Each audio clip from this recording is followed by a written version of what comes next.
हाँ, शुरू करो। बोलो श्री प्राणनाथ प्यारे की जय। सतगुरु महाराज की जय। पन्ना धाम की जय। सर्व सुंदर साथ की जय। वंदो सतगुरु चरण को, करूं सो प्रेम प्रणाम। अशुभ हरण मंगल करण, धन श्री देव चंद्र जी ना। श्री प्राणनाथ निज मूलपति, श्री महराज सुना। तेज कुंवर श्यामा जुगल को, पल पल करूं प्रणाम। पिया जी को पल पल करूं प्रणाम। बोलो श्री प्राणनाथ प्यारे की जय। मैं एक भजन प्रस्तुत कर रही हूँ सुंदर साथ जी। कोई गलती हो तो माफ कर देना। आपका अंधेरा हो गया है, थोड़ी जगह ठीक करो। चालू चालू हाँ, करूं। अब ठीक है। हाँ जी, हाँ जी, शुरू करो, अब ठीक है। शुरू को ये नवाने दी, शुरू को ये ना आने दी। उतरे इस खेल में है आँखों से, देखी आँखों ने आप की आँखें, पाया ये खेल हमने आँखों से। ओ शुरू को ये नाने दी। आपको तो ये खबर ही थी, आपको तो ये खबर ही थी, हम न समझे हुआ जो आँखों से, हम न समझे हुआ जो आँखों से। पाया ये खेल हमने आँखों से। ओ शुरू को ये ने दी। जिन निगाहों से इश्क मिलता था, जिन निगाहों से इश्क मिलता था, देखा लम ये और आँखों से, देखा आलम ये और आँखों से।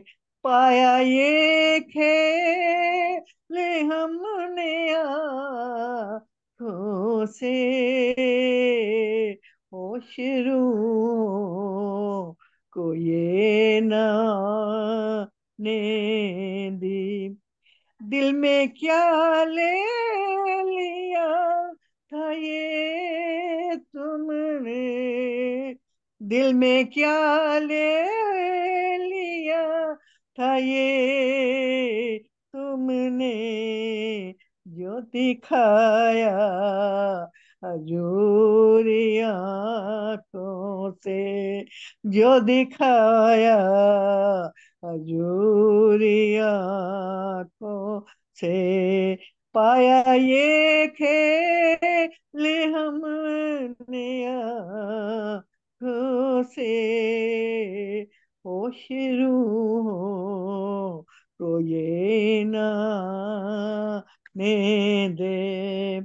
दिल में अब आप ही को लेना है, दिल में अब आप ही को लेना है।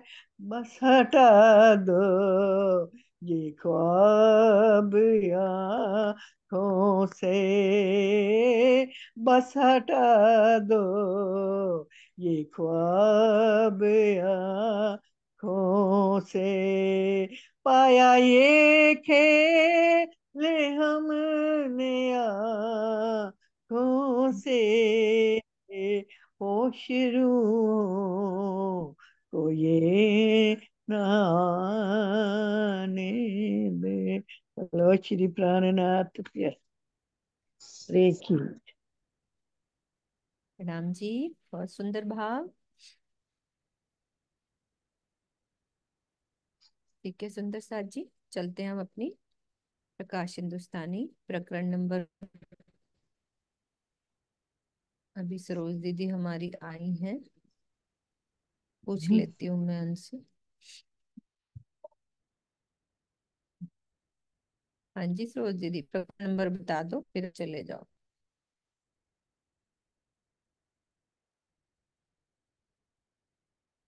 बोलना सरोज दीदी। हाँ जी, प्रणाम जी। अनम्यूट करो। हाँ, हाँ नंबर जी, कौन सा है? प्रणाम। प्रकरण 20। 20 है। ओके। हाँ, प्रकरण 20 और 12 से। ठीक है सुंदर सा। 12 से 11 हो गई, 11 हो गई थी। एक मिनट, बस एक मिनट सुंदर सा जी। एक मिनट, मुझे दरवाजा खोलना है, सिर्फ एक सेकंड रुक जाओ।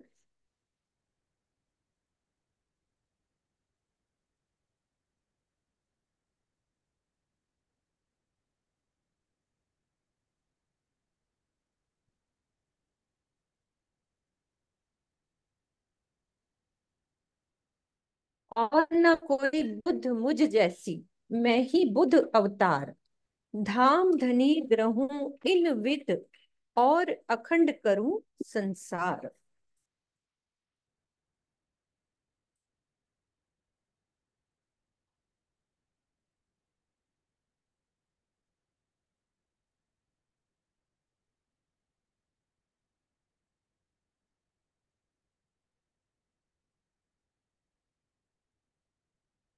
हाँ जी सुंदर साथ जी, बस 2 मिनट।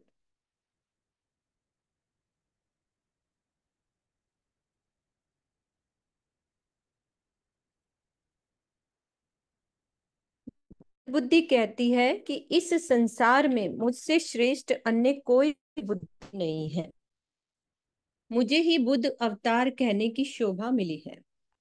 मैंने श्री इंद्रावती जी के धाम हृदय में बैठकर धनी के चरणों को प्राप्त कर लिया है, और अब तारतम ज्ञान के द्वारा सारे संसार को अखंड मुक्ति देना है। तो कल सबको क्लियर हो गया था जागृत बुद्धि और निज बुद्धि। नीरू दीदी आपको क्लियर हो गया था, तो आप रिपीट करो एक मिनट कि जागृत बुद्धि क्या, बुद्धि क्या है। नाम जी, जागृत बुद्धि वो थी जो धनी देवचंद्र जी के ने जो ज्ञान दिया था, और जो पहले ये चार ग्रंथ 1735 से पहले जो भी प्रकरण उतरे, जो भी वो जागृत बुद्धि के द्वारा आए थे। और 1735 के बाद द्विज बुद्धि का ज्ञान आया।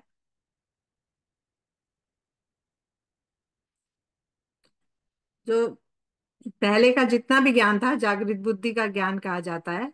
1735 से पहले जितने भी ग्रंथ उतरे, रास, प्रकाश, चतुर्थ, जो भी, कलश, और उसके बाद जो ये चार ग्रंथ बाद में उतरे, सागर, श्रृंगार, ये निज बुद्धि के द्वारा अवतरित हुए। हाँ जी, पूर्ण पूर्ण ज्ञान आ गया ना, पूर्ण परम धाम मतलब की जो आनंद भी आ किताब गया। ज्ञान तो जागृत बुद्धि में भी पूर्ण ही है, सब सब पूर्ण ही है। और हम्म। उसमें निज बुद्धि में वो फिर पूरा परम धाम अनुभव की। अनुभव आनंद सब कुछ ही आ गया। हम्म। ठीक है, आगे चलते हैं। हाँ जी मम्मी, आप क्या कह रहे हो?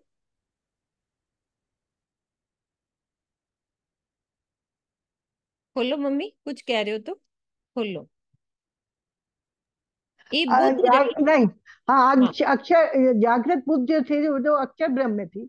हाँ, अक्षर अक्षर हाँ, ब्रह्म की है जागृत हाँ, बुद्धि। अक्षर ब्रह्म में थी। निज बुद्धि हमारे अरे धनदेव चंद्र जी में और प्राणनाथ जी में, निज बुद्धि जिसमें ये हमारी किताबें उतरी। किताब पे उतरी। किरण दीदी सुन रही हैं, सीमा दीदी अच्छे से और बता देती है। हम्म, हाँ प्रेम जी सीमा। प्रणाम जी, सुंदर साची, प्रेम प्रणाम जी। हाँ। जागृत बुद्धि को असराफील फरिश्ते के द्वारा वो उतरी थी, है ना। हम्म। उसमें उसमें सारा ज्ञान की सारी बातें थी। यानी कि जो हमारे शुद्ध जितने भी ग्रंथ उतरे हैं ना, बेसिकली 4 ग्रंथों को छोड़ के वो सारे जागृत बुद्धि के द्वारा उतरे। मतलब वो ज्ञान की हम्म। बातें जो उतरी, उसको वो अक्षर ज्ञान ब्रह्म के भी लिए। कह सकते हैं, या उन्हीं का फरिश्ता है जब वो असराफील। और जो निज बुद्धि है वो परम धाम की है।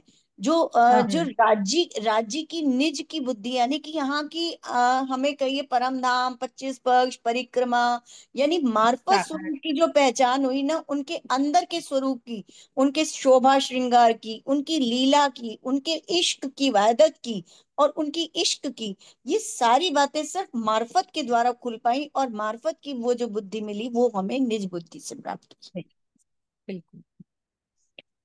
ये बुद्ध रही हमारे आसरे, जो सबसे बड़ा अवतार। जागृत बुद्धि की बात करें, बुद्ध जी बिना माया ब्रह्म को कोई कर न सके निर्वाण।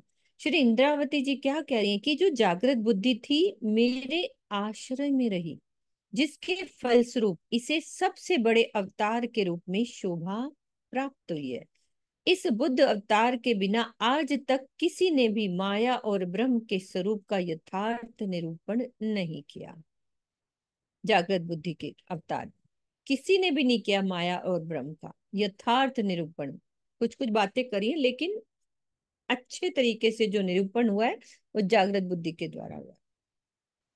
सुनने निराकार निरंजन तिनके पार के पार, बानी गाऊं तित पहुंच के इन चरणों बुद्ध बलियार। आकार तथा अवयव से रहित जो महाशून्य यानी मोह तत्व है, उसके परे क्या है? बेहद है। और बेहद से परे क्या है? अनंत परम धाम है। मैं जागृत बुद्धि से धाम धनी के चरणों की पहचान करके उन पर न्योछावर होना चाहती हूँ, तथा अपनी आत्मिक दृष्टि से निज धाम पहुंचकर तारतम वाणी का गायन करना चाहती हूँ। तो परम धाम पहुंचने का क्या तात्पर्य है? कि चितवनी द्वारा सुरता से पहुंचना। इस प्रकार वाणी का अवतरण ही गायन करना समझना चाहिए। जो वाणी का अवतरण हुआ ना, वो गायन करना कहा गया है। कि अपनी आत्मिक दृष्टि से निजधाम पहुंच कर तारतम वाणी का गायन करना चाहते हैं, यानी वाणी का जो अवतरण हुआ उसको गायन करना कहा गया। जो नहीं विष्णु महाविष्णु को बुद्ध जी पहुंचे तित, मेरे हृदय चरण धनी के इन्हें ए फल पाया इत। मेरे धाम हृदय में अक्षरातीत श्री राजी के चरण कमल बसते हैं, जिनकी छत्र छाया में जागृत बुद्धि के रहने का परिणाम ये हुआ कि विष्णु भगवान एवं आदि नारायण को भी जिस परम धाम का ज्ञान नहीं है, जागृत बुद्धि ने शोभा एवं लीला सहित वहां का सारा ज्ञान प्राप्त कर लिया। जागृत बुद्धि ने भी वो ज्ञान प्राप्त कर लिया जो विष्णु और आदि नारायण को भी ज्ञान नहीं था। ए सार पाए सुख उपजे, जब ये सार मिला तो धन धन ए बुद्ध अवतार, अब लो किन ब्रह्मांड में किन खोल्या ना ए दरबार। तो ये जो बुद्ध अवतार है ये धन्य धन्य है, जिसके द्वारा इस ब्रह्मांड में संपूर्ण ज्ञान के रूप में ये परम धाम का ज्ञान अवतरित हुआ, जिसे हम ये पढ़ रहे हैं। इस प्रकार अखंड मुक्ति का सुख सारे ब्रह्मांड को मिलना है। आज दिन तक किसी को भी किसी भी ब्रह्मांड में किसी ने भी अखंड परम धाम के विषय में कुछ भी नहीं बताया था। लीला इन अवतार की करसी सब अखंड, धन धन इन अवतार की वाणी गासी सब ब्रह्मांड। तो इस बुद्ध अवतार के द्वारा जागृत बुद्धि के द्वारा तारतम वाणी के उजागर उजागर होने की जो लीला होगी, उससे ये सारा ब्रह्मांड अखंड मुक्ति को प्राप्त करेगा। ये अवतार धन्य धन्य है जिसके द्वारा अवतरित इस ब्रह्माणी का गायन योग माया में अखंड होने वाले इस ब्रह्मांड के सभी जीव करेंगे। जब ब्रह्मांड अखंड हो जाएगा तो क्या कह रहे हैं कि वहां के जो सभी जीव हैं इस ब्रह्मवाणी का गायन करेंगे योग माया में, सबको मुक्ति मिल जाएगी। तो श्री इंद्रावती जी के धाम हृदय में विराजमान अक्षरातीत श्री राजी ही तारतम वाणी को कहने वाले हैं। तारतम वाणी धनिये कही तथा कहलाया बैठ हृदय साक्षात। उनके दिल में ही बैठ के ये वाणी उतरी। से यही निष्कर्ष निकलता है कि जागृत बुद्धि एवं जोश, असराफील और जब्राइल का योगदान, यानी दोनों का योगदान उस ज्ञान को मुख के द्वारा शब्द रूप में व्यक्त करने का होता है। इसीलिए गौण रूप में कहीं जोश को तो कहीं जागृत बुद्धि को वाणी कहने वाला कह दिया गया है। किंतु वास्तविकता क्या है? आंतरिक रूप से ब्रह्मवाणी का कथन तो श्री राज्य के आवेश स्वरूप द्वारा ही होता है, जिसे सिंधी भाषा में हुक्म के नाम से भी व्यक्त किया गया है। तो हम ये कैसे कह सकते, मुझे यही बात कल कंफ्यूज कर रही थी सुंदर साथ जी, जो भी हो जवाब देना मेरी बात का, कि जागृत बुद्धि अक्षर की है, जो ये बात ये क्लियर कर दी। मेरे दिल में कल ही आ रहा था कि राज्य के आवेश से ये वाणी उतरी है, तो हम ये क्यों, ऐसा क्यों कहते हैं कि ये जागृत बुद्धि अक्षर ब्रह्म की है और निज बुद्धि राज्य के मतलब चार किताबें जो उतरी, ऐसा क्यों कहते हैं? मतलब मुझे कल भी ऐसा लग रहा था। कोई भी सुंदर सा जवाब दो इस बात का कि ऐसे, क्योंकि ये बात लिखा है ना कि गौण रूप से कहीं जोश को तो कहीं जागृत बुद्धि को वाणी कहने वाला कह दिया, लेकिन आंतरिक रूप से ब्रह्मवाणी का कथन तो श्री राज्य के आवेश स्वरूप द्वारा ही होता है ना सीमा दीदी? क्योंकि अलग अलग हम क्यों करते हैं, मतलब ऐसा?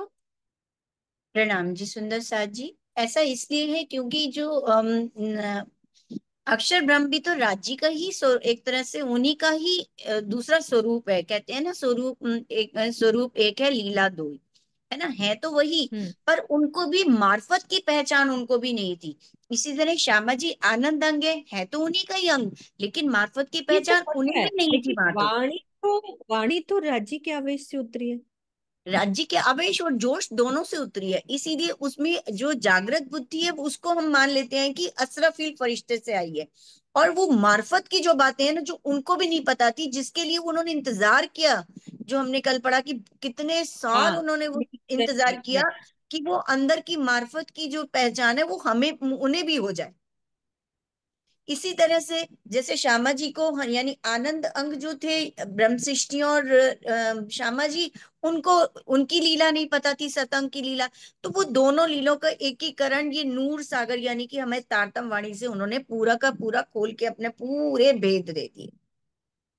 है तो हम्म। वो भी राज्य की, जागृत बुद्धि भी राज्य की है और निज बुद्धि भी जागृत की है। बस हाँ, अंतर हम ये इतना है ऐसे, कि, हाँ बस उसमें अंतर जो इतना है कि ज्ञान है निज ना, उस बुद्धि। उन किताबों में जो ज्ञान है उसका अलग है थोड़ा लेवल, और वो अलग है। बस फर्क कितना है, बाकी वाणी तो राज्य के आवेश से ही सारी उतरी है ना। हाँ सभी जी। राज्य की आवश्यक है, बस वो मार्फत की बातें हैं। मार्फत की बातें मतलब हम्म। ये बताना कि राज्य के सिवा कोई दूसरा है ही नहीं। बस हम्म। ये बात जो थी, ये निज बुद्धि ने आके बताई और दोनों को समझा दिया, आनंद अंग भी और सत्संग। बिल्कुल। हाँ मुझे जी ऐसा जिग्ना, लगता बिल्कुल प्रणाम बिल्कुल जी। सुंदर साथ से सुन लेते हैं। हाँ जी जिग्ना। वही मुझे ये मुझे जितना मुझे दिल से लगता है वही बात करती हूँ कि जो परम धाम का ज्ञान है वो निज बुद्धि का कहलाता है, और जो दुनिया से जो मिला था वो दुनिया का जो ज्ञान है वो जागृत बुद्धि का कहलाता है। जो तो पहले मोहम्मद साहब और देवचंद्र जी लाए वो जागृत बुद्धि का ज्ञान है, और जब बाद में जो आया परम धाम का ज्ञान आया वो निज बुद्धि का ज्ञान है जो मार्फत का हम्म। है। ठीक है। बात हाँ उसमें जी। है तो वो राज्य की ही हाँ है तो, है। मेरे को तो बस दिल में आ रहा था कि वाणी उतरी तो राजी के आवेश से ही है ना, बस मोटी सी हाँ बात है। वैसे। हाँ जी शौर्य, हाँ बोलो। प्रणाम जी दीदी। दीदी, मैं ना कल स्वामी जी की एक वीडियो देख रही थी। तो स्वामी जी ने उसमें बताया कि निज बुद्धि मतलब इश्कमयी बुद्धि। हम्म। उसमें बताया कि जो इश्कमयी बुद्धि है वो निज बुद्धि है। और वैसे कोई अंतर नहीं है, जितना अंतर अक्षर और अक्षरातीत में है, बस वही अंतर निज बुद्धि और जागृत बुद्धि में है। हाँ, क्योंकि ऊपर ही आया था ना, अपन ने जब पढ़ा था, जितना अंतर अक्षर और अक्षरातीत में उतना ही जागृत बुद्धि और निज बुद्धि में अंतर है।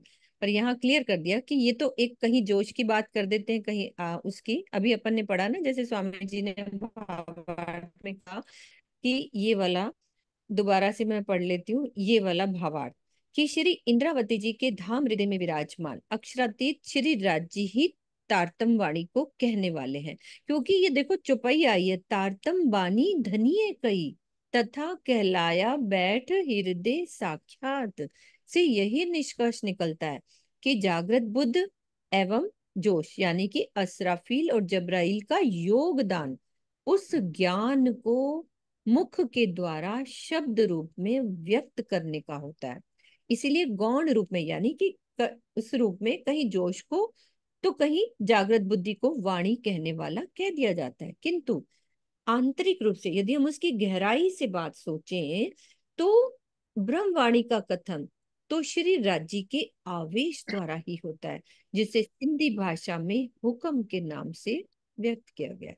मतलब ये बात बिल्कुल क्लियर होगी। हाँ जी, प्रणाम जी के नाम से सुंदर साथ जी कौन है बोलना। हाँ जी, प्रणाम जी। हाँ जी प्रणाम जी। अभी आपने जो बात कही ना, एक्चुअल बात वही है जो आप क्वेश्चन था आपका, कि जब वाणी अवेशित रूप से हुई है तो फिर हम जी को कह देते हैं कि अचरा फील से है और जागृत बुद्ध और ये सब चीजें। तो अवेशित रूप से वाणी उतरी है तो उसमें दोनों ही बातें आ गई। वो उसमें असराफिल भी शक्ति साथ आई, तो निज बुद्ध को तो क्लियर ही कर दिया कि परम धाम का जो 25 पक्ष का ज्ञान और सारा राज्य की निज, तो वो भी आ गई। तो उसके अंदर अवेश के अंदर हम्म। कहीं जागृत बुद्ध भी यूज हुई और कहीं निज बुद्ध भी यूज हुई, जो इसके भावार्थ में लिखा हुआ है। और सिंधी भाषा में कह दिया कि भी हम्म। हुक्म, तो राज्य के हुक्म से ही ये सारी अवेशित वाणी अवतरित हुई। तो इसको हम इस तरह हम्म। से कह सकते हैं। प्रणाम जी। हाँ जी, हाँ हो गया क्लियर। प्रणाम जी। अब कहूं तो को श्रवणा, तो को धनिये कहे वचन, क्यों ना लई बानी विचखिन, फिट फिट बूंदे करन। मेरे दोनों पापी कानों, अब मैं तुमसे एक बात कह रही हूँ। स्टार्ट अब हो गया अंगों का, वहां तक वो बात हुई। अब यहाँ से शुरू हो रहा है कि मेरे दोनों पापी कानों, अब मैं तुमसे एक बात कह रही हूँ, तुम्हें बारंबार धिक्कार है। प्रीतम ने सदगुरु धनी श्री देवचंद्र जी के स्वरूप में तुमसे ब्रह्म ज्ञान के विलक्षण वचन गए, किंतु तुमने उन्हें ग्रहण क्यों नहीं किया। मेरे तो मुद्दा तुम ऊपर लेना तुम्हारे जोर, धनिये तो धन बहुतक दिया, पर तैं लिया ना हराम को। मुझे तुम्हारे ऊपर पूर्ण विश्वास था कि मैं तुम्हारे बल से धाम धनी के मुखार बिंद से निकली हुई ज्ञान की अमृत धारा को ग्रहण कर लूंगी। यद्यपि प्रीतम अक्षरातीत ने ज्ञान रूपी धन की अपार वर्षा की, किंतु मेरे निठल्ले कानों, तुमने उसे थोड़ी मात्रा में भी ग्रहण नहीं किया।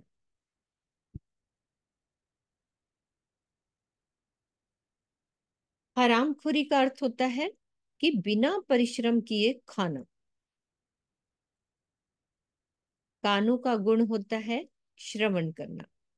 यदि ये लौकिक बातों का श्रवण करते हैं किंतु ब्रह्मवाणी की चर्चा से दूर रहते हैं, तो ये मात्र शोभा के लिए ही दिखाई देते हैं, इनकी कोई उपयोगिता नहीं होती है। इसे ही हरामखोरी करना कहते हैं। क्या शिक्षा मिल रही है चित्रा? मैं आगे बाद में पढ़ लूंगी, तुम बोलो। वही है कि मात्र सिर्फ सुनते जाएं हम और दिल में ना जाए।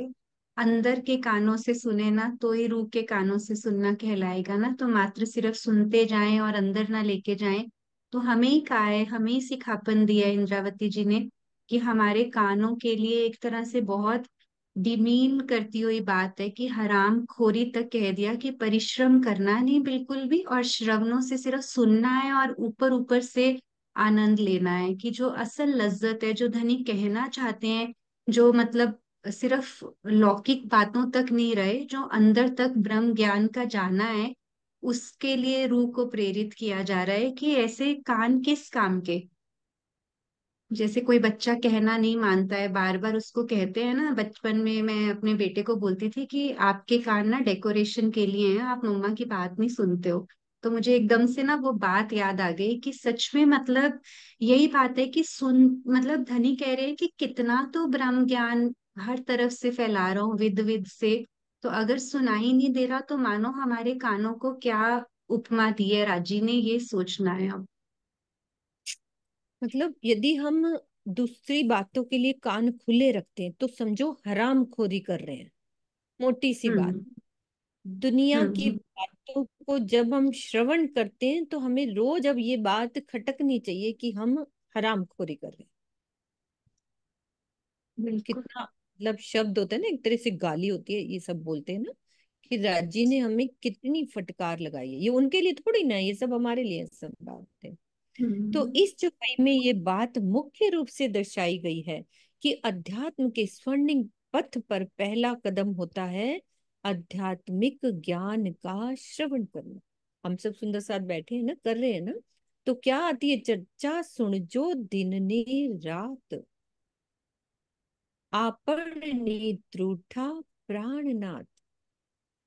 रास प्रकरण 2:17 का कथन इसी ओर संकेत दे रहा है। जिस समाज में आध्यात्मिक ज्ञान की चर्चा ही नहीं होती, वो विनाश के रसातल में पहुंच जाता है। इसका क्या मीनिंग होता है? आपण ने त्रूठा प्राणनाथ, क्या मीनिंग है इसका? ये तो समझ में आती है, चर्चा सुन जो दिन ने रात।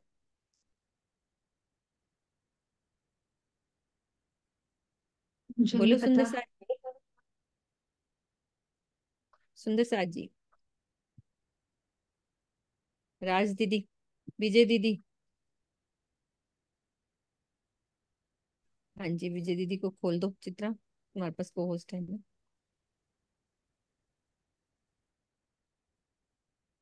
जैसे आया ना आप, था प्राण, ये हमने चर्चा तो दिन रात सुनी, अगर दिल में नहीं उतारी तो शायद धनी हमसे रूठे हुए हैं। रूठे का मतलब तो यही होता है ना, रूठना, जहां तक मुझे समझ आ रहा है। चर्चा को अंदर तक जब तक हम आत्मिक दृष्टि से नहीं उतारेंगे, अंदर नहीं जाएगी। मैं, हाँ बिल्कुल कान ठीक से है। सुनी, दूसरे से नहीं उतार। आपण ने रूठा बात प्राणनाथ, ये है। प्रकरण मैं 2 बता है, चौपाई 17। ठीक है, मैं ये मैं निकालती हूँ। बताती हूँ, गलत है। हाँ वही तो मुझे क्लियर नहीं हो रही थी। किरण दीदी बोलो आप। आपन ने रूठा श्री प्राणनाथ का मतलब है कि धामधनी हमारे ऊपर मेहरबान हो गए हैं, हमारे ऊपर रीझ गए हैं। वो हमें वाणी दे रहे हैं, आप इस वाणी को दिन और रात सुनो। रूठा मैंने नाराज होना नहीं, रीझ जाना, राजी रीझ गए हैं, वही तो जो वाणी मैं इसका मिल अर्थ दी है। ठीक है कि दीदी। मेरे को ये चौपाई मैं बार बार सुनती थी, यहाँ आके होगा। अटक जाती थी कि इसका मीनिंग क्या रूठा है। बहुत गलत अर्थ कर देते हैं। रूठा का मतलब नाराज होना नहीं, रीझना, अच्छा। फिदा हो जाना। भाई चर्चा जो दिन रात सुनेगा, धनी उसके ऊपर मेरे, नहीं, राजी रीझ है गए ना हैं, दीदी? इतने हमें अब इस वाणी को दिन रात सुनना है। महामती राजी को ने सुनो वही बस ना। मैं कह रीत रही के हूँ। ये वाणी दी है और अब हमें इसे सुनना है। प्रणाम जी, किरण दीदी प्रणाम। सॉरी दीदी, गलती हो गई। सुंदर सा जी। जी दीदी, अनम्यूट करो। अच्छा, आपका किरण नेट दीदी, थोड़ा स्लो लग। हाँ। हाँ मैंने किया है, अनम्यूट हो नहीं रहा उनको। हाँ। हाँ, उनका वो नेट थोड़ा सा आवाज स्लो को है। आ रही है आश्री दीदी? हाँ वो कट रही है, कोई बात नहीं। मम्मी आप खोलो। आशी दी दोबारा से आओ आप, एक बार अच्छा, जाके दोबारा आओ।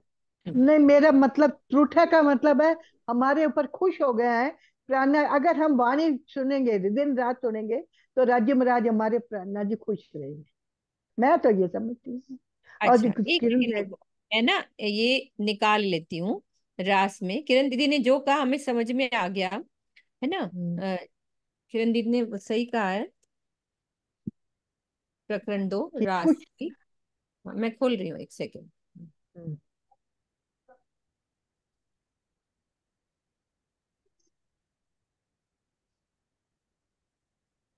रास प्रकरण 2। चौपाई कौन सी है चित्रा? 17। 17 17। ठीक है मम्मी, खोल रही हूँ बस।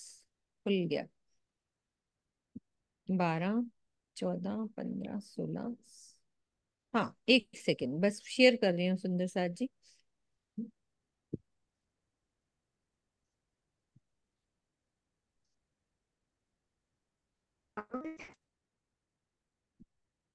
एक सेकंड बस शेयर कर रही हूँ। ये रहा वचन। ये रहा। ते माटे तमे सुन जो साथ, एक कहूं अनुपम बात। चर्चा हम्म सुन जो दिन ने रात, आपन ने त्रूठा प्राणनाथ। इसीलिए हे साथ जी, आपसे मैं एक बहुत ही अनमोल बात कह रही हूँ, उसे आप ध्यान पूर्वक सुनिए। आप दिन रात परम धाम के आध्यात्मिक ज्ञान की चर्चा सुनिए, जिससे आप अपने प्राणेश्वर अक्षरातीत के प्रेम में पूर्णतया न्योछावर हो सके। अक्षरातीत प्रत्येक दृष्टि से पूर्ण है। हमारे प्रति उनके प्रेम में कभी भी न्यूनता नहीं आ सकती, कमी हमारे प्रेम में ही होती है। ब्रिज रास एवं श्री देवचंद्र जी के तन से होने वाली लीला में हम पूर्ण रूप से प्रेम में समर्पित नहीं हो सके थे।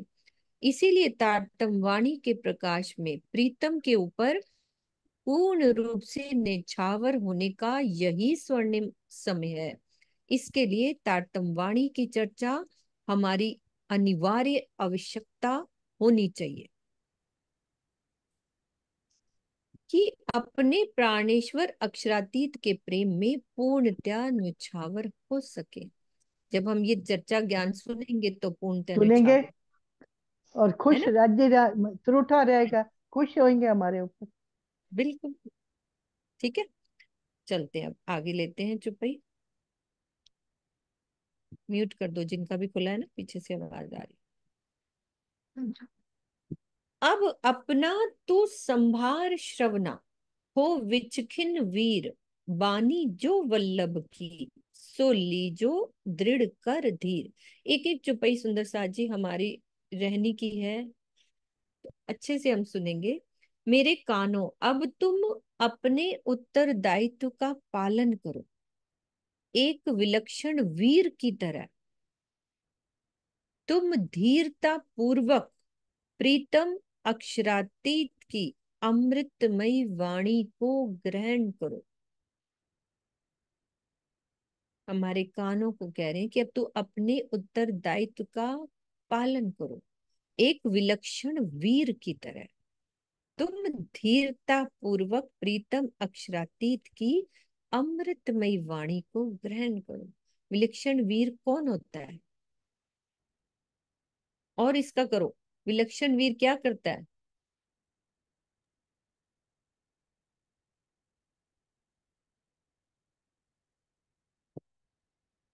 एक वीर जो होता है वो क्या करता है?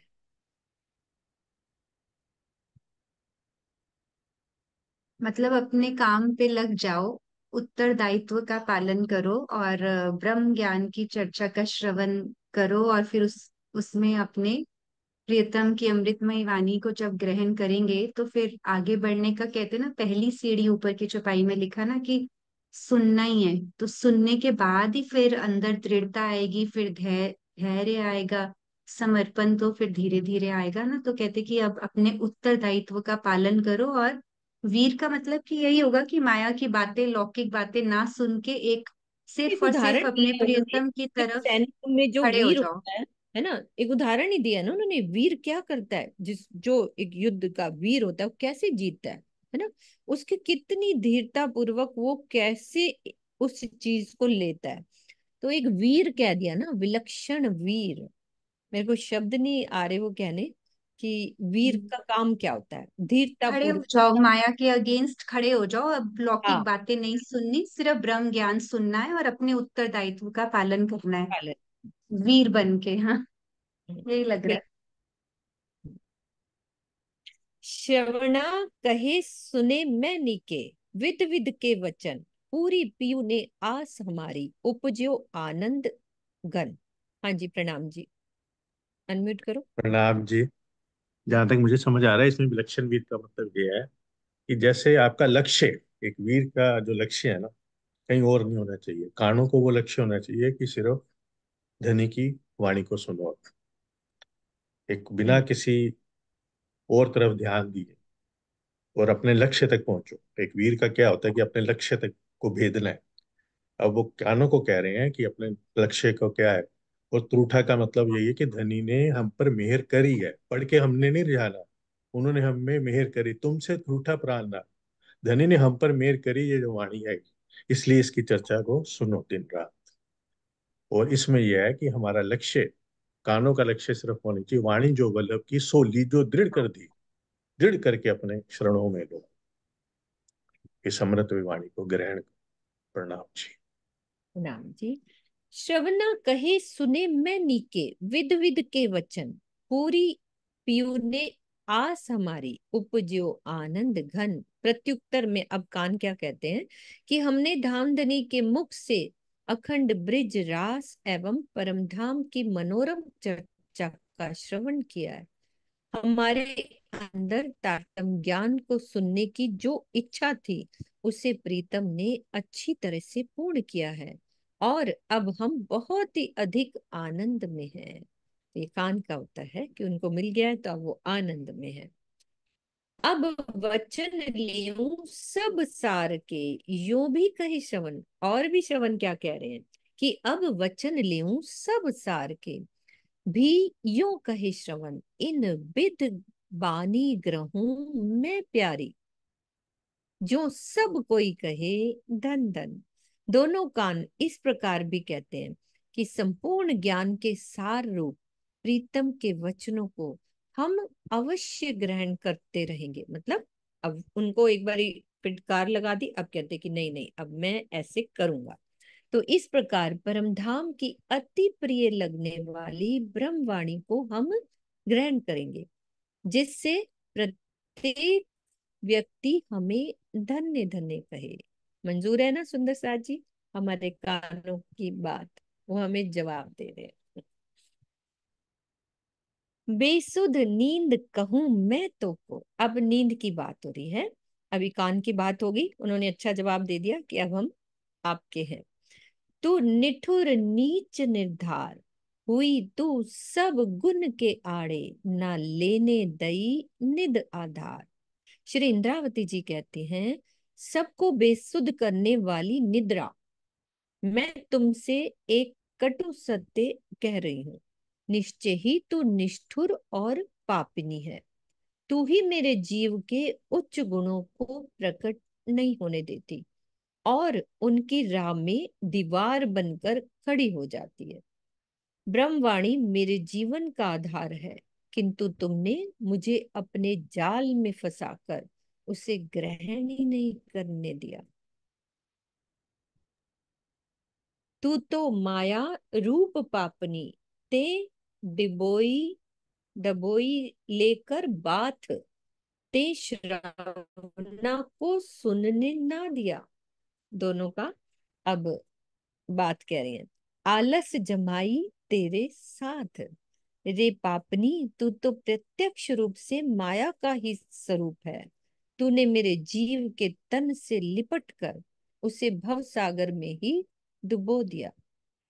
तुम्हारे साथ आलस्य और जम्भाई का सर्वदा साथ रहता है। इसी के द्वारा तुमने मेरे कानों को परमधाम की अमृतमयी वाणी भी सुनने नहीं दी। इसको और अच्छे से क्लियर कर रहे हैं भावार्थ में कि जो गहन निद्रा के कारण अत्यधिक आलस के प्रभाव में मुख खोलने की प्रक्रिया को उबासी यानी जम्भाई लेना कहते हैं।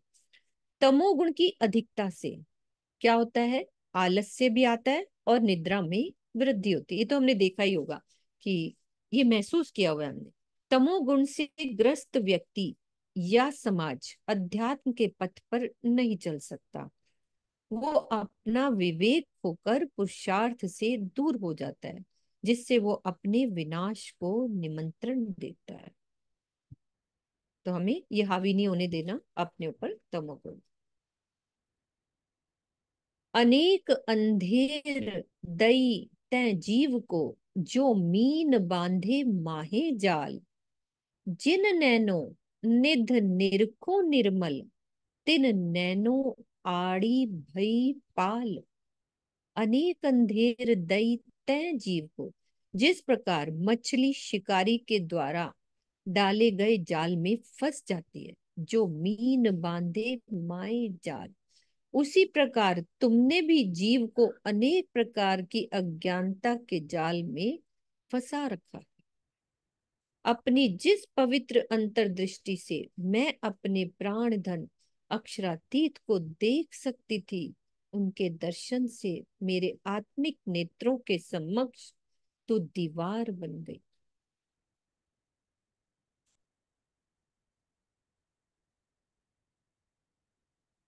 व्यक्ति या समाज में तमोगुण की बढ़ती प्रवृत्ति, उसमें प्रमाद, मतलब और ये बात कर रहे हैं कि उसमें प्रमाद, आलस्य एवं निद्रा की वृद्धि कर देती है, जिसके परिणाम स्वरूप क्या होता है?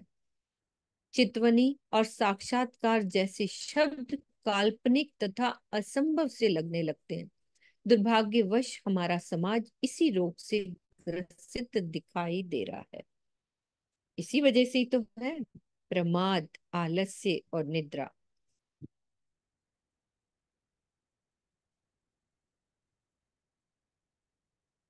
फिट फिट भूंडी दुष्ट पापनी, तो को दई अनेक धिक्कार। पहले अवसर गमाइया, अब नीके निरखो भरतार। रे मूर्ख, दुष्ट पापनी निद्रा, तुझे अनेक प्रसंगों में मैंने बारंबार फटकार लगाते हुए धिक्कारा है। जब धामधनी श्री देवचंद्र जी के तन में लीला कर रहे थे, उस समय तूने अवसर खो दिया, अर्थात मेरे जीव पर वर्चस्व बनाए रखा और प्रीतम की स्पष्ट पहचान नहीं होने दी। अब तो इस दूसरे तन में लीला करने वाले प्रीतम अक्षरातीत को अच्छी तरह से दर्शन कर लेने दे।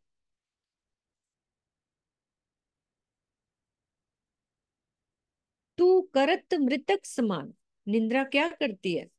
तू करत मृतक समान, ऐसी निपट निखर। अब तू आओ आड़ी माया के, जो निरखूं धनी निज कर। नींद को कह रहे हैं कि तू ऐसी निष्ठुर है कि जीव के शरीर को मरे हुए के समान कर देती है। अब तक तो तू धनी के आड़े आ जाती थी, पर अब माया के आड़े आ जा, जिससे मैं अपने प्राणेश्वर और अपने मूल घर को अच्छी तरह से देख लूं। नींद की गहन अवस्था में किसी को भी ये पता नहीं चलता कि मैं कौन हूँ, कहाँ सो रहा हूँ। जिस प्रकार नींद में हम स्वयं को और संसार को भी भूल जाते हैं, उसी प्रकार यदि हम धनी के प्रेम में, अब उसी को स्टार्ट में यही कहा था ना कि अपने अवगुणों को धनी की तरफ कैसे मोड़ना है, तो अब उसी प्रकार यदि हम धनी के प्रेम में स्वयं को और संसार को भूल जाए, तो धामधनी का दर्शन अवश्य होगा। उपरोक्त चौपाई में यही विशेष शिक्षा ग्रहण करने योग्य।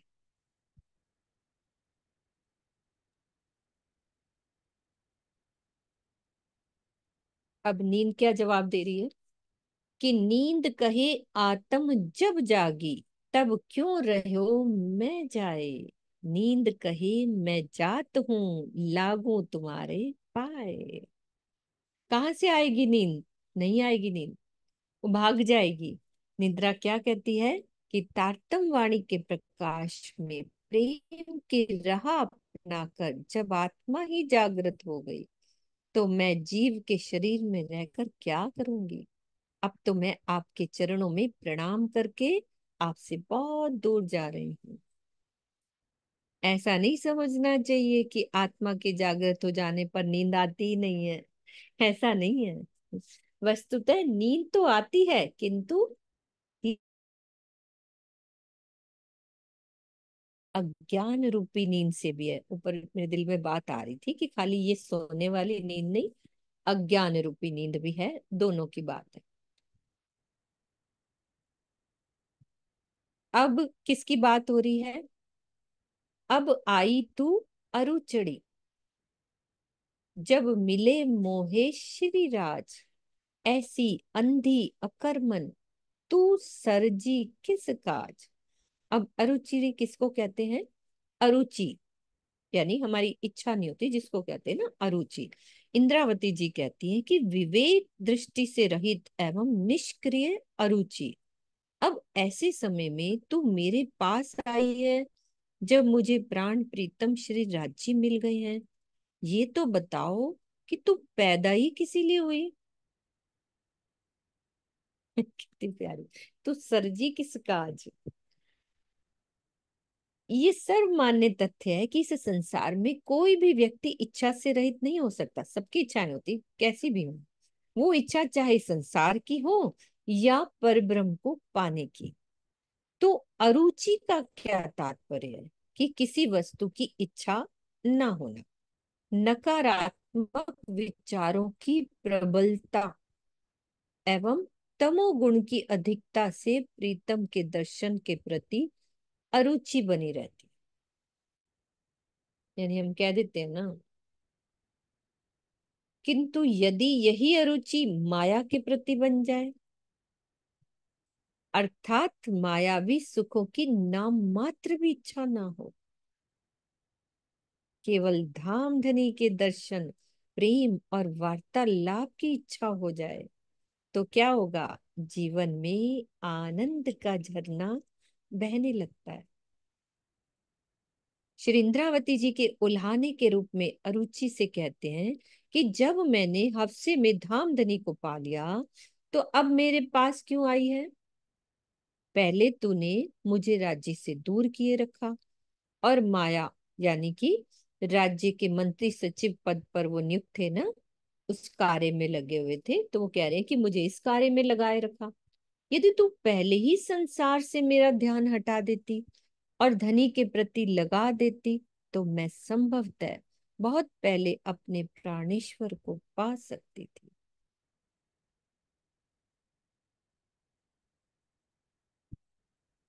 फिट फिट भूंडी तैं भुलाई, अब कर कछु बल, आत्म दृष्ट जुड़ी पर आत्म, हो माया माहे निहचल।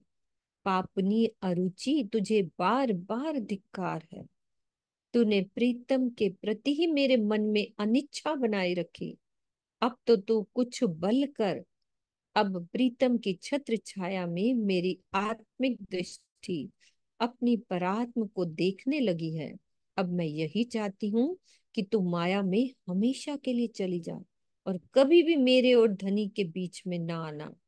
अर्थात धाम धनी के प्रति मेरे मन में कभी भी अरुचि नहीं होनी चाहिए।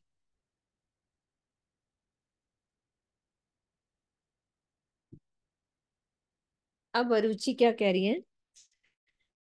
अर्जुनी कहे मैं बलवंती, मोह को न जाने कोई, छानी होए के बैठो जीव में, भानु सो साजा न होए। अरुचि क्या कह रही है? कि मैं इतनी बलवान हूं कि कोई भी मेरी शक्ति की माप नहीं कर सकता। ये तो हम नोट करें ना, अपने अंदर कैसी इच्छा पैदा हो जाती है, कभी किसी चीज की, कभी कितनी बलवान होती है। वो कह रही है कि मैं जीव के अंतःकरण में गुप्त रूप से विद्यमान होकर उसे इस प्रकार विनाश के मार्ग पर डाल देती हूँ कि वो अपनी पूर्ववत अवस्था में नहीं आ पाता। यदि किसी के हृदय में ब्रह्म ज्ञान ग्रहण करने, पर ब्रह्म का ध्यान करने एवं सत्य को उजागर करने की इच्छा ही ना हो, तो वो अध्यात्म जगत में एक पग भी नहीं चल सकता। भाई मन में हमारी इच्छा ही नहीं होगी तो कैसे आगे बढ़ेंगे। अनिच्छा के मूल में क्या घुसा होता है? तमोगुण से उत्पन्न होने वाला आलस्य और प्रमाद ही। ये लिंक है कि अनिच्छा क्यों होती है? क्योंकि तमोगुण की अधिकता होती है, आलस्य और प्रमाद होता है, इसलिए वो इच्छा होती ही नहीं कि हम ब्रह्म ज्ञान को ग्रहण करें, पर ब्रह्म का ध्यान करें और सत्य को उजागर करें। क्योंकि अंदर आलस्य है तो वो अनिच्छा हो जाती है। तो उपरोक्त चौपाई में ये बात दर्शाई गई है कि यदि किसी महान पुरुष में शुभ कर्मों के प्रति अरुचि हो जाती है तो उसका पतन होने में देर नहीं लगती। क्लियर है ना सुंदर सार जी? अब सारी बात एक बारी, तीन चीजें हमने पढ़ी उसको दोहराते हैं। क्या क्या हमने, कैसे श्रवण को कहा, फिर उसके बाद क्या हुआ, अनिद्रा, निद्रा। हाँ निद्रा, और फिर अरुचि अरुचि। का सारांश। किरण दीदी, आप किरण खुराना दीदी, आप बोलो स्टार्ट से। अभी मैं नहीं बोल पाऊंगी, मैं सुन रही हूँ, आपसे बोलो। हाँ कुछ भी एक पॉइंट ही बोल दो, अरुचि के बारे में बोल दो या निद्रा के बारे में। हम एक बार रिपीट कर लेते हैं ना तो सारा दिन लगता है कि मेरे अंदर ये है तो मैं इसको ठीक करूं, तो ये सब एक बार अरुचि रिपीट कर लेते हैं। रुचि का तो यही है कि हमारी जो इच्छा है ना, वो माया की तरफ न होके राज्य की तरफ होनी चाहिए। मतलब जैसे वो है ना कि गुणन इंद्रियों को फिराए का प्रकरण जैसे, वे हमें इच्छा तो होगी, क्योंकि इच्छा से रहित तो हम हो नहीं सकते, लेकिन हमारी इच्छा राज्य की तरफ होनी हम्म चाहिए, माया की तरफ नहीं होनी चाहिए। तो इसका ये सार है पूरा। हम्म बाकी तो इसमें बहुत कुछ बताया गया है। ऐसे ही नींद का भी बताया गया है। तो श्री जी ने नींद निद्रा को बहुत फटकारा कि तू आड़े समय में हम्म आ गई। जब मैं धनदेव चंद जी के साथ था तो मुझे पहचान नहीं करने दी, मैं नींद में था। इसी तरह से उन्होंने फिर निद्रा ने भी जवाब दिया अपना इसी तरह से।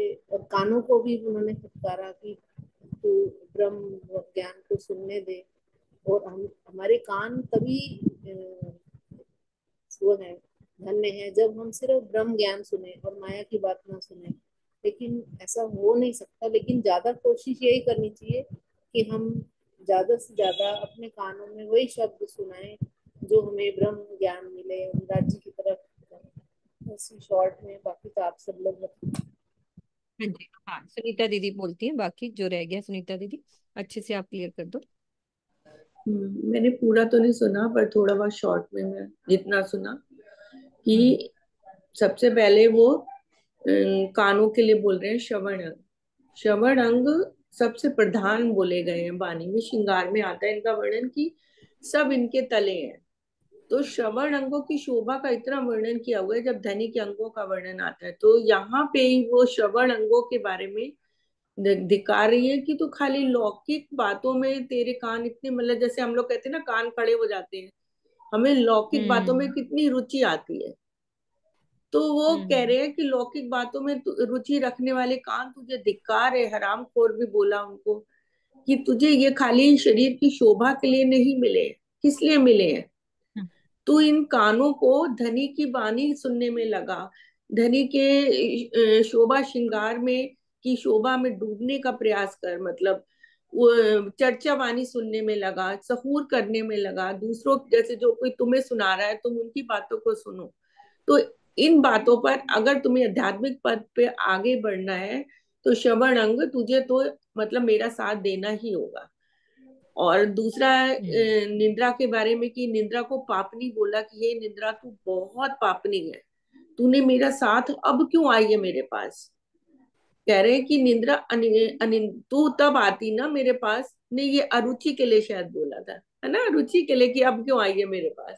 निंद्रा के लिए बोला है हाँ कि तू मतलब हमें निंद्रा, यहाँ निंद्रा दो तरह की श्रवण को निंद्रा कुछ सुनने बताई नहीं है। देती, उनका लिंक बना दिया था कि तेरे अंदर है अनिद्रा तो तू श्रवणों को भी नहीं सुनने देती। भी आलस हाँ जम्भाई तेरे साथ है तो हाँ, शरीर प्रमाद और को आलस। कर हाँ देती है कि प्रमाद, जी। आलस और जमाई का साथ जब हो जाता है निद्रा में, तो वो क्या हो जाता है, वो जीव को एक तामसिक प्रवृत्ति हो जाती है जीव की। तो जो ज्यादा भोजन, हम जैसे स्वामी जी हम लोग को बोलते हैं कि तामसिक भोजन ना खाइए, इसीलिए बोलते हैं ना हाँ, कि इसीलिए। तामसिक भोजन हम खा लेते हैं, फिर हमें निंद्रा आती है, आलस भी आता है कि कौन बैठेगा, चलो नींद भी आती है उससे। इसीलिए अल्पाहार बोलना, सादा और अल्पाहार बोलना खाने के लिए बोला जाता है, ताकि हम चितवन में बैठ सकें। तो वो कहते हैं कि निंद्रा तू भाग जा। और यहाँ दोनों तरह की निंद्रा की बात हो रही है, हमारी जाहिरी भी, क्योंकि हम अक्सर कई बार हमें बहुत कोई चीज अच्छी लगती है, हम ओवर खा लेते हैं, फिर उससे हमें निंद्रा आती है, भारीपन लगता है और हम चितवन में नहीं बैठ पाते हैं। और एक अज्ञानता वाली निंद्रा की भी बात हो रही है कि वो जब हटेगी तभी तो मैं प्रीतम को देख पाऊंगी, और जब मैं देखने का अवसर मुझे आता है तो निंद्रा तू बीच में आड़े आके खड़ी हो जाती है, बाधक बन जाती है। तू तो निंद्रा आगे से कहती है कि नहीं, मैं बाधक नहीं बन, जब आत्मा ही जागृत हो जाएगी, आत्मा बहुत बलशाली होती है, जब आत्मा जागृत हो जाएगी तो नींद तो अपने आप ही कम हो जाती है, नींद तो आती ही कम हो नहीं जाए। है। तो फिर स्वामी जी उत्तर भी दे रहे हैं, नींद मतलब ये बात भी नहीं है कि नींद बिल्कुल भी नहीं आती, आती है, पर वो कम। बहुत कम हो जाती है। हाँ, तो वो जो नींद की कुर्बानी जो जीव देता है ना, वो 100% कुछ ना कुछ उसको आध्यात्मिक प्राप्ति होती है। चाहे आप जितने भी महान पुरुष देख लीजिए, आप जितने भी बड़े बड़े परमहंस देख लीजिए, सिर्फ घंटे 2 घंटे के लिए सोते हैं। आप अपने बड़े महाराज धनी देवचंद जी को देख लीजिए, सिर्फ 3 घंटे वो अपने घर में रहते थे, एक पहर रहते थे, जबकि उनका विवाह भी हुआ था, बच्चे भी थे, और बाकी समय वो अपने सदगुरु की सेवा में, हरिदास जी की सेवा में लगा देते थे, या भागवत सुनने में लगा देते थे। 14 वर्ष तक उन्होंने भागवत सुनी। उनका नियम ये डेली का रहा कि सिर्फ एक पहर वो सोते थे। और जितने भी परमहंस देख लिए, बड़े महाराज जी ने कभी उन्होंने सो के ही नहीं देखा। बस ऐसे लोगों को लगता था कि वो निंद्रा ले रहे हैं, लेकिन वो लेते नहीं थे। सरकार श्री को देख लीजिए, स्वामी जी को देख लीजिए, जब पन्ना की लीला हुई, परम धाम, वो पन्ना में परम धाम की लीला, श्री जी कहाँ सोते थे, 8 पहर, बल्कि उनको बोला जाता था अब तो आप सो जाइए, या जागनी यात्रा में श्री जी के देखिए हम ना आए पौड़ने। वो हमेशा ये कहते थे कि हम कोई सोने नहीं आए, आराम करने नहीं आए हैं। तो अगर हमें आत्म जागृति के लिए पथ पर आगे बढ़ना है सुंदर साथ जी, तो नींद की कुर्बानी तो सबसे पहले देनी पड़ेगी हमको। हम अपनी निंदा जैसे बताते हैं स्वामी जी कि चितवन में धीरे धीरे समय बढ़ाना चाहिए अपना, जैसे एकदम तो बैठ नहीं पाते, थोड़ा थोड़ा समय बढ़ाए, पहले 15 मिनट, फिर 20 मिनट में। मुझे लगता है हमें अपनी नींद का भी समय धीरे धीरे घटाना चाहिए। एकदम से नींद नहीं घटती, फिर हम बीमार हो जाते हैं। जैसे हम पहले 5 घंटे सोते हैं तो हम 4.5 सोए, 4.5 सोते हैं तो उसको 4 घंटे कर ले, 4 सोते हैं तो 3.5 कर ले, मतलब ऐसे धीरे धीरे घटाएं, तो अपने आप हमारे चितवन में ध्यान लगेगा। अल्पाहार लेंगे, नींद नहीं आएगी, तो अपने आप चितवन में ध्यान लगेगा। और अरुचि का भी बोला है लास्ट में, कि अरुचि क्या है कि किसी बात की इच्छा ना होना। तो कहते हैं ऐसा तो नहीं संसार में रहते हुए जीव किसी की भी इच्छा न करे, पर इच्छा करे, किसकी करे, उस परमात्मा को पाने की इच्छा करे, अपने प्रीतम को पाने की इच्छा करे। तो वो अरुचि को कहते धिक्कार रहे हैं कि तू उस समय आई जब मैं हफ्सा में थी, या अब तेरा क्या काम है, अब तो मुझे धनी का दीदार हो रहा है, मैं अपनी परात्म को भी देख रही हूँ। उस समय तू आती ना, कि जब पहले मैं मंत्री पद पर था या कुछ, मुझे संसारिक इच्छा कोई नहीं होती, तब तब शायद मैं धनी के दर्शन और जल्दी कर लेती। ये उनका धिक्कारना है। नहीं तो हो तो धनी के हुक्म से ही होता है, जो होता है कि जब दर्शन उनके लिखे थे तभी होने थे। पर हम भी अपने जीवन में ऐसा कह सकते हैं कि अरुचि तू मेरे जीवन में आई मत। और अगर अरुचि फिर क्या कहती है, मैं बहुत बलशाली हूँ, मैं तो किसी की जीव के अंदर ऐसे स्थान बना लेती हूँ और आलस प्रमाद मेरे सहचर बन जाते हैं, और उस जीव को मैं कैसा कर देती हूँ, परमात्मा की तरफ से दूर कर देती हूँ। लेकिन यही अरुचि, अगर हम संसार की तरफ मोड़ मोड़ देना अरुचि को, कि मुझे संसार से कोई अरुचि नहीं रखनी, कोई संसारिक इच्छा नहीं रखनी, तो ये ही बलशाली अरुचि धनी की तरफ हमको लेके जाएगी, कि कहेगी ले चल, तो अब तू तू यहाँ पे मैं रह के क्या करूंगी, जब तेरा सारा ध्यान ही धनी की तरफ है, तेरी आत्मा जागृत होने की पथ पर चल रही है, तो जीव को भी तो आनंद मिलता है ना। तो जीव के जितने भी अवगुण है ना वो सारे गुणों में परिवर्तित हो जाते हैं। ये पूरे प्रसंग में, प्रकरण में यही सारी बातें हैं। तो वो कहते हैं, अरुचि भी तैयार हो जाती है कि चल मैं तेरे साथ हूँ, अब मुझे संसार की कोई इच्छा नहीं, मुझे सिर्फ अपने प्रीतम को ही देखना है, प्रीतम का दीदार करना है, बस यही मेरी इच्छा है। प्रणाम जी। हाँ प्रणाम जी, प्रणाम जी। हाँ जी मम्मी, आप क्या कह रहे हो? टाइम हो गया, हम चुपई दुराते हैं। हाँ, हाँ जी एक मिनट। हाँ आपका ये आपने रूठा प्राणनाथ, मैं तो इस पर कह रही हूँ कि हमें वाणी पढ़ के राज जी महाराज हमारे पर हमने उछावर हम उनके ऊपर हुए। वो कहते हैं आपने रूठा प्राणनाथ। मैं इस बात पे कह रही मैंने थी सारा जैसे अर्थ भी पढ़ा था मम्मी, सारा भावार्थ समेत सब पढ़ा था पूरा। हाँ, हाँ, वो त्रोठा मतलब क्या कि कुछ हम उनके ऊपर न्यौछावर हुए और हम वाणी के संसार चले तो हमारे प्राणनाथ जी हमारे ऊपर न्यौछावर होंगे, हम उनके ऊपर न्यौछावर होंगे। ये कहने का मेरा मतलब है। ये राजी ने हमें ऐसे ऐसे शब्द बनाए हैं जो हमें अभी समझ आने लगे हैं। हम्म ठीक है, चुपई दुराते हैं सुंदर साथ जी।